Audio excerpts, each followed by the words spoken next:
بسم الله الرحمن الرحيم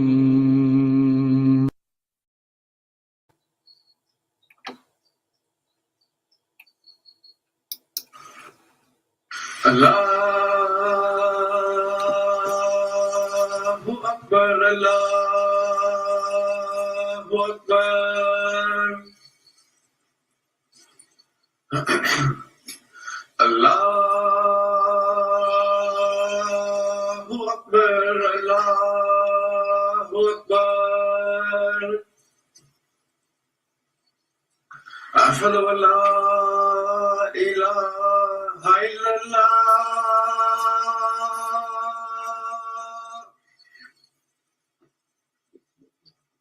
أشهد أن لا إله إلا الله.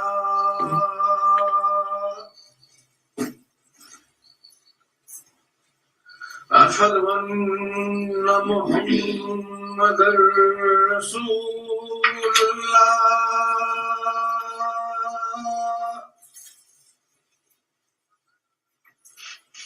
أشهد أن محمدا رسول الله.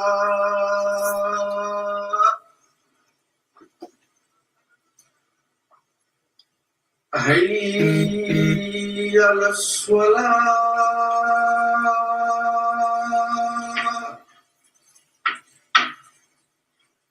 حي على الصلاة.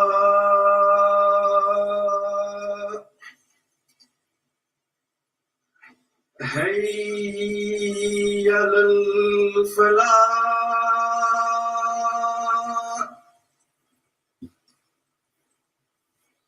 حي على الفلاح.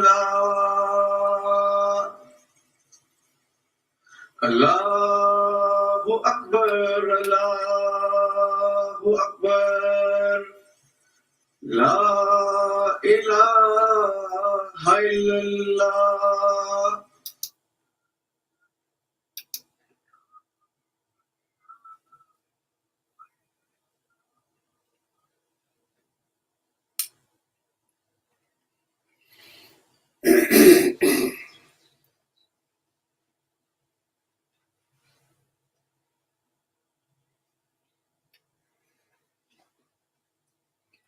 أشهد أن لا إله إلا الله وحده لا شريك له وأشهد أن محمدا عبده ورسوله. أما بعد، أعوذ بالله من الشيطان الرجيم. بسم الله الرحمن الرحيم.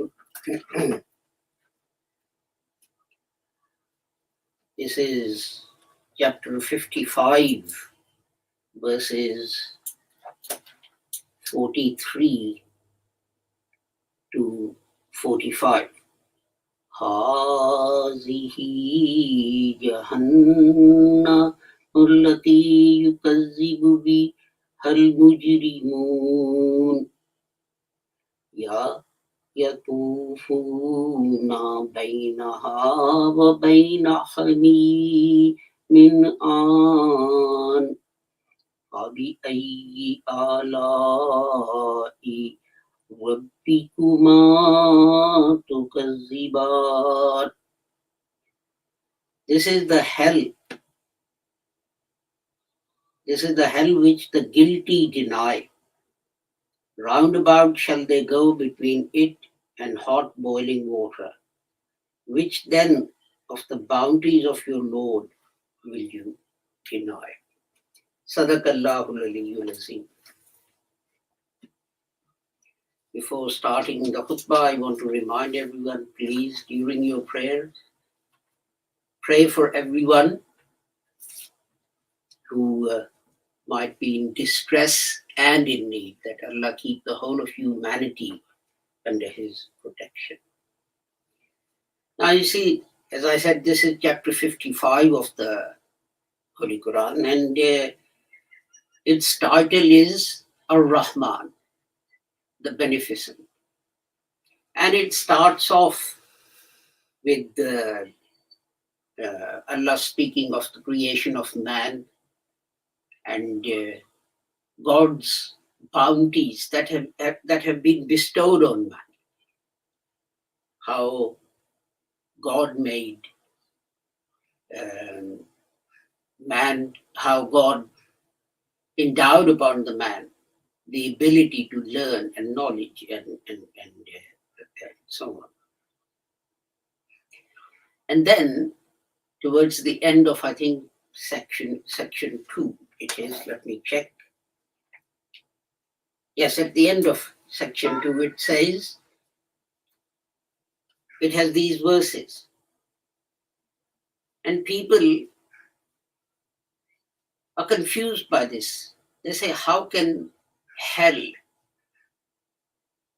a place where we will be punished and tortured and so on, how can that be one of God's bounties?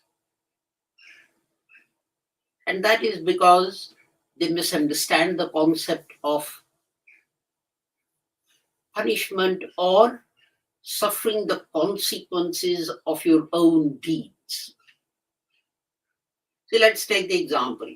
There's a student who's disturbing the class and he's not learning whatever the teacher is teaching him, and he's stopping others from learning what the teacher is trying to teach him and so on, failing to pay attention, failing to learn what the teacher is teaching, and the teacher says, okay, you will get detention, you'll have to stay after school, and you'll have to go through this chapter that I'm teaching, and you got to learn the concept or understand the concept that I'm trying to put across. And you see, the teacher is punishing the student by making him stay back and do this. Now, there are 3 elements to this. The first is that every individual must understand the consequence of breaking the rules. Because that boy, by disturbing the teacher, by disturbing the class, not only is he not learning anything, but his actions are causing others not to learn whatever it was the teacher is teaching. So you can say, well, this is a punishment that the teacher is giving him because he's got to understand the concept of the consequences of his actions. His friends are at home playing football. Well, actually, I say football these days. Kids don't want to go out and play football. They just want to be on their iPad and switch and so on. So let's say his friends are at home on their iPads and switches and so on, playing some stupid game. And he's stuck at school. And he's still having to learn what the teacher was trying to learn in class. But he must understand that there are consequences that you have to suffer when you break the rules. The second thing is, he still has to learn and understand what the teacher was trying to teach at that time, which he didn't because he was misbehaving. And the third thing is that what he was failing to learn, and also the punishment itself, forcing him to learn, are for his own benefit. And this is the point. Let's take another example, that of the prison. Someone steals, gets caught. The judge says 6 months in prison. He goes to prison. He's sent to prison. And there they don't do anything. They just put him in a cell, let him out at breakfast, lunch, and dinner time, and so on, with other people who've broken the law. And they don't explain to him what he's done wrong. They don't explain to him why he shouldn't have done it. They don't explain to him what he should have done. They don't give him any skills. They don't try and find out why he broke the law. It may be that he was hungry. It may be that he had no money and he had to feed his family. So what is he supposed to do? If not steal?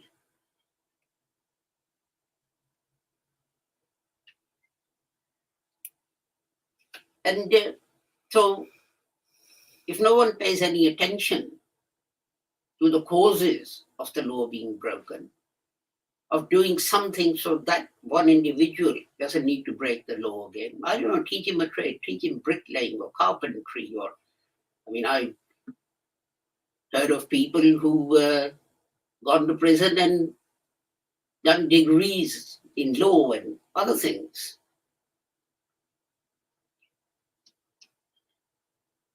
But the person first has to acknowledge that they did something wrong.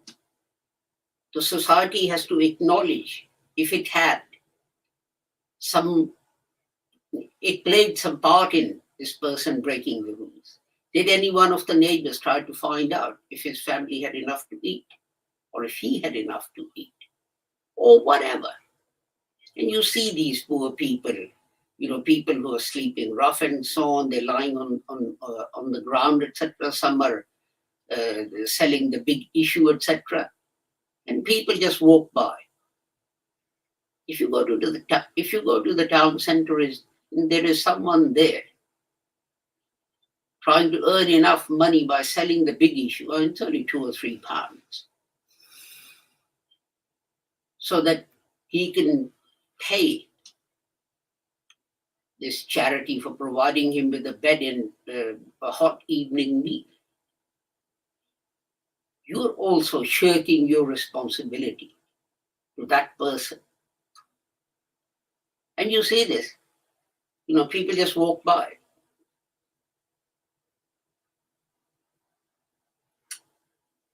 And then let's take another example, that of the health services. You go to the doctor, and the doctor says, well, you don't take enough exercise. And if you carry on this way, what will happen? You're going to get high blood pressure. You're going to get diabetes. And the person takes no notice. He goes home, maybe he goes for a walk once in a while or whatever and so on. And then he develops high blood pressure and diabetes. And then he is put on medication and again told, yes, medication is fine, but really you should look after your body. You should look after the food you eat. You should look after the amount of exercise you take. Go out, walk. You don't have to try and lift 100 kilo. Do some weight training. Do some cardiac exercise and so on. And you still don't. Maybe you take the medication, but you don't do any exercise. So you accept half the advice, but not the other half. And then diabetes gets out of control. So maybe you and because of that, it causes gangrene in your toes. And your feet are cut off to save your life. Who do you blame for that? Society? The health services? The doctor who said this will happen? The surgeon who cut your feet off? Or do you take responsibility for your own actions and you say, if I'd done that, this wouldn't have happened? If you were going to do that, maybe you would have taken responsibility for your actions in the first place. And when the doctor said, take some exercise, taken some exercise. The point I'm making is this, that people think that the concept of punishment and hell is some angry, vengeful God sitting up there with a big stick, saying, Sonny, wait until you get here. I'll teach you what's what. I'm going to make you burn in hell. I'm going to do this and I'm going to do that. Because of whatever. You didn't believe in me. You didn't do this. You didn't do that. No. That's not the reason. This is not punishment for us disobeying God. It's like the teacher. He's teaching you whatever it is, multiplication or division or whatever. Because he knows when you go out into life, you need them to survive, to live, to calculate the change that you've given back after you've done some shopping at some grocery store or wherever.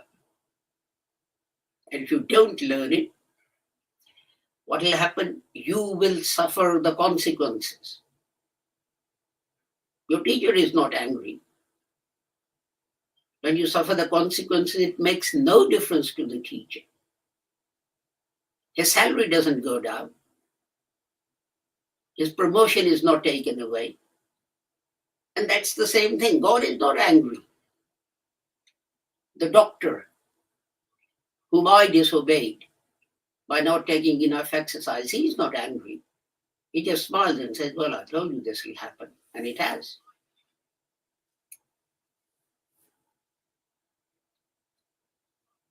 God has given us rules to live by. Why? So that when you're born in the next life, which people call death, but I say when we are born into the next life, you're born as healthy human beings. Our souls are born as healthy souls. And if we don't do it, then this won't happen. The souls will be born in an unhealthy state. You know, a man is told he's going to get diabetes and he exercises and he doesn't get diabetes. A man has diabetes and he's told he must exercise and he exercises and the disease is controlled. He doesn't suffer the more extreme consequences. But the person who doesn't will suffer the most extreme consequences. He may go blind. As I said, his feet may have to be amputated or whatever. And of course, all of these things to save his life lead to further and other and different complications. Isn't that hell in this life? That you lose the use of your feet or whatever else might happen. So it's the same thing. It's not some angry God taking his anger out on you. How does it matter to God that your souls are born in an unhealthy state? He would just shrug his shoulders. I told you so. You didn't listen. I gave you free will. And you said, I'm going to use my free will to damage myself. So you damaged it. Well, there you are. I told you it will. He's not taking his anger out, but he's giving you a chance. Is amputation a punishment? Or is it a last extreme attempt to try and save your life? Is hell a punishment? It is a punishment in the sense that you suffer the consequences of your actions. But like the hospital, it is also a place where your souls will be cured. There's a hadith which says that eventually a day will come when cool breezes of the morning will knock on the doors of hell and find no one in there. So just like you go into hospital, you get treatment and you're released. The same thing will happen to those people. regardless of your sect and color and creed and religion and sect and so on, eventually, as you cure, you'll be moved from your souls will be moved from an unhealthy state to a healthy state, which is called heaven. And I ask you this.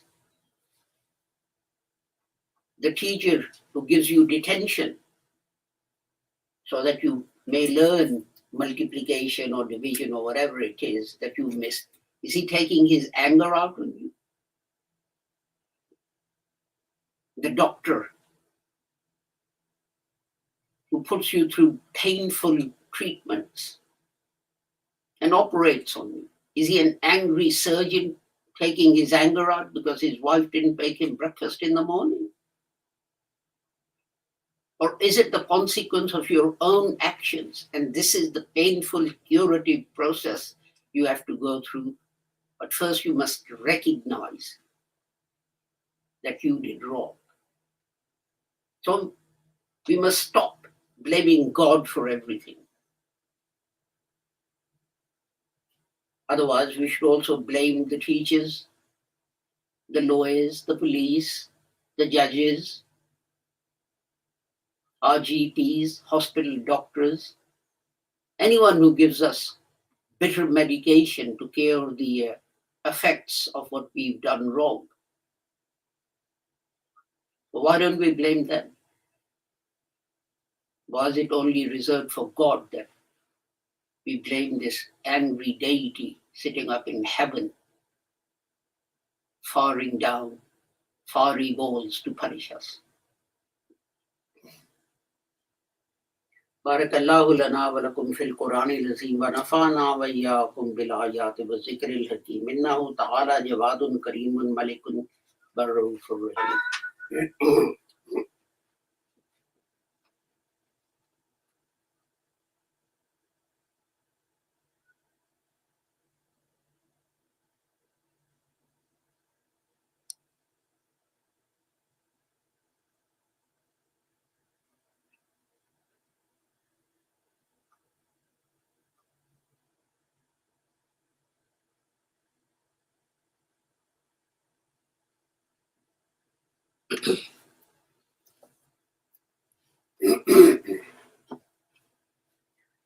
Alhamdulillah.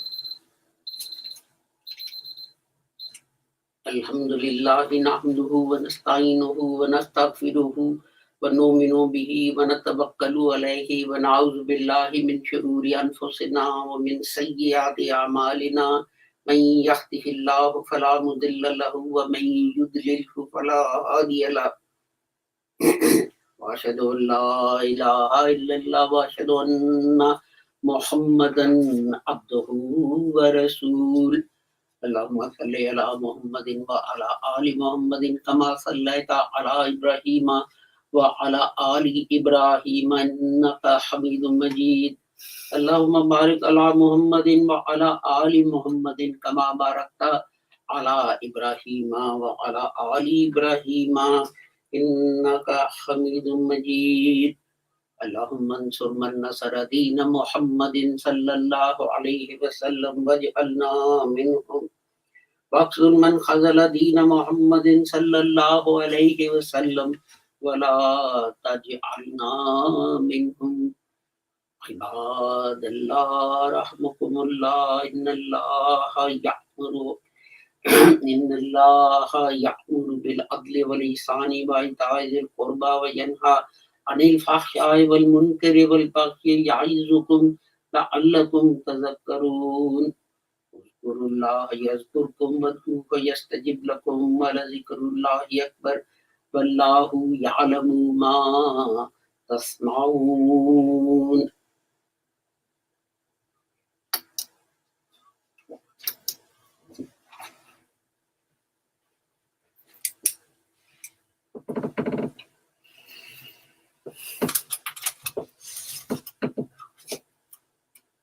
Ready? Yep. Allahu Akbar, ashhadu an la ilaha illallah, ashhadu anna Muhammadar Rasulullah, hayya ala salah, hayya ala falah, قد قامت الصلاة قد قامت الصلاة الله أكبر لا إله إلا الله الله أكبر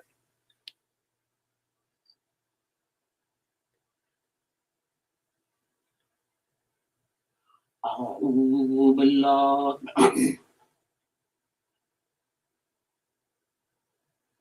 الحمد لله رب العالمين الرحمن الرحيم مالك يوم الدين إياك نعبد وإياك نستعين اهدنا الصراط المستقيم صراط الذين أنعمت عليهم غير المغضوب عليهم ولا الضالين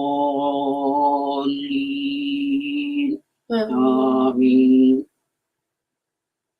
قل هو الله أحد الله الصمد لم يلد ولم يولد ولم يكن له كفوا أحد الله أكبر سمع الله لمن حمده ربنا الله أكبر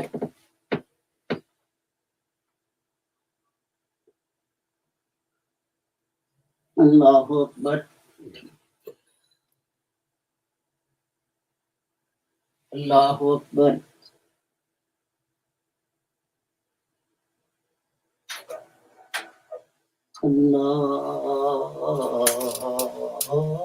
الله أكبر الحمد لله رب العالمين الرحمن الرحيم مالك يوم الدين إياك نعبد وإياك نستعين اهدنا الصراط المستقيم صراط الذين أنعمت عليهم غير المغضوب عليهم ولا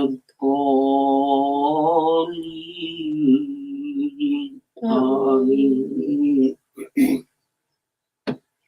قل أعوذ برب الناس ملك الناس إله الناس من شر الوسواس الخناس الذي يوسوس في صدور الناس من الجنة والناس الله أكبر سمع الله لمن حمده ربنا الله أكبر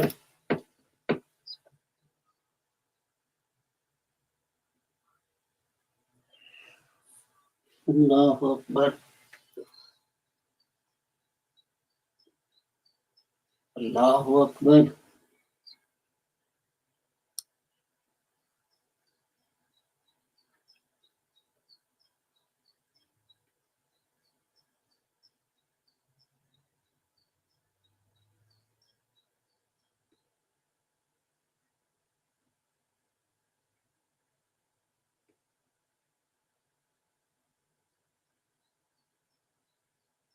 الله أكبر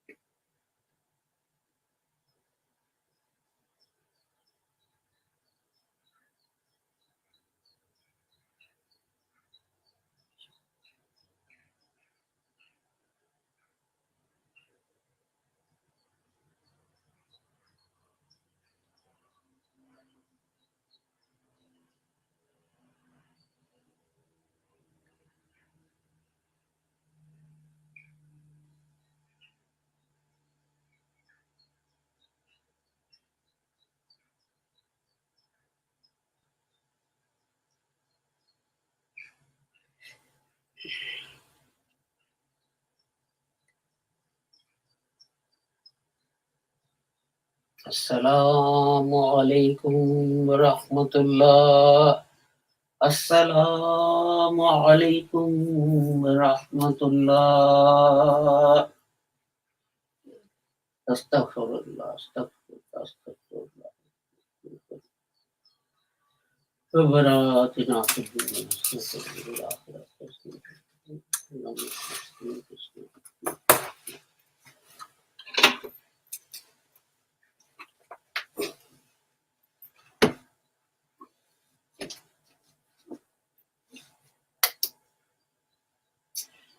Thank you for joining us for our Friday service. If you have any ideas for topics of Friday sermons, please let us know. In any case, we'll see you next Friday, and I pray that until then, Allah keeps the whole of humanity safe and sound and free from harm. Assalamu alaikum, Khuda Hafiz, and goodbye.